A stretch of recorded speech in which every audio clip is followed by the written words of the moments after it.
Tonight I'm making Mississippi pot roast. Get your crock pot, plug her in. For this, I'm using a chuck roast. It's almost 2.5 pounds. Wash your hands. I'm going to use half of a jar of these pepperoncini with the peppers. That's about half. The reason why I don't use a whole is because it's very salty. That's my own preference. The recipe actually calls for a whole. You're supposed to use a pack of ranch. I just kind of eyeball what a pack would be.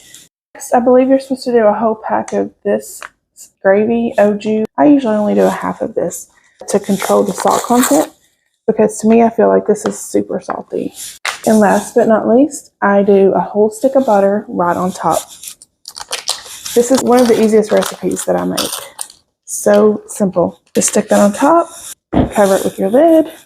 I'm starting mine on high because I'm starting it kind of late today.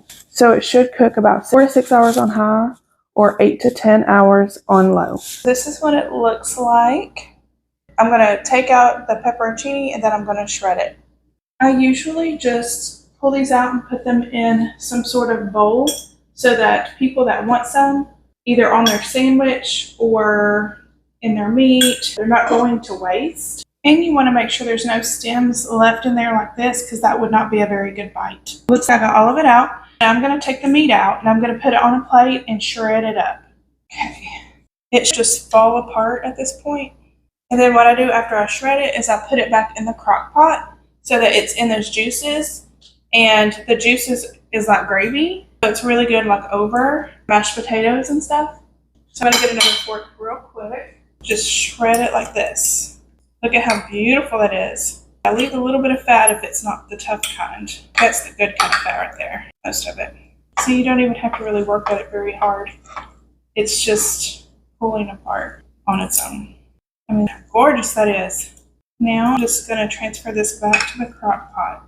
I do this outside of the crock pot so it does not scratch my pot, because you definitely don't want it to scratch your crock pot. I'm going to carefully transfer this back. You don't want it to splash on you for sure. And I'll just leave it in there until we're ready to eat.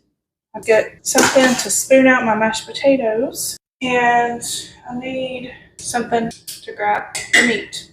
See?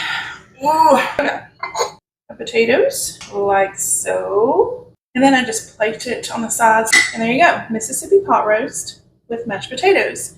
And you can put some of the pepperoncinis on if you want some extra spice, like so. Yeah, you gotta try. So now I'm gonna try. I need a spork. Good. Try it.